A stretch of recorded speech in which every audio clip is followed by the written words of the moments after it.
Hey everyone, welcome back to our channel. If you're a Samsung oven owner who's suddenly faced with the frustrating E08 error code, don't panic. We're here to help you understand and fix it quickly. This error is more common than you might think, especially in 2025 models, and it often relates to issues you can resolve at home. First, let's break down what the E08 error means.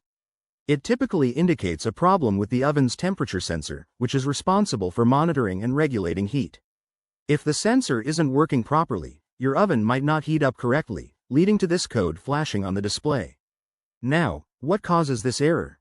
The most common culprits include a faulty or dirty temperature sensor, loose wiring connections, or even a simple power surge that disrupts the control board.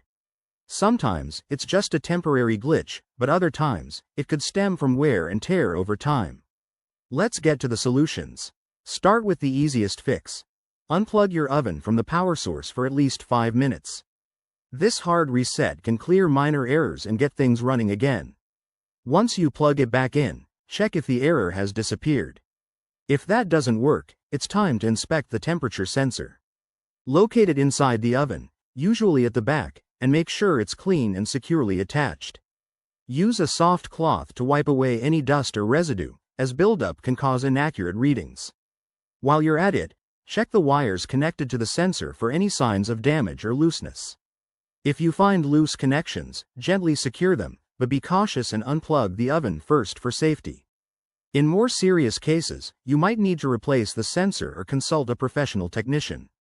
Always refer to your Samsung oven's manual for model-specific guidance, and never attempt electrical repairs if you're unsure. Safety comes first.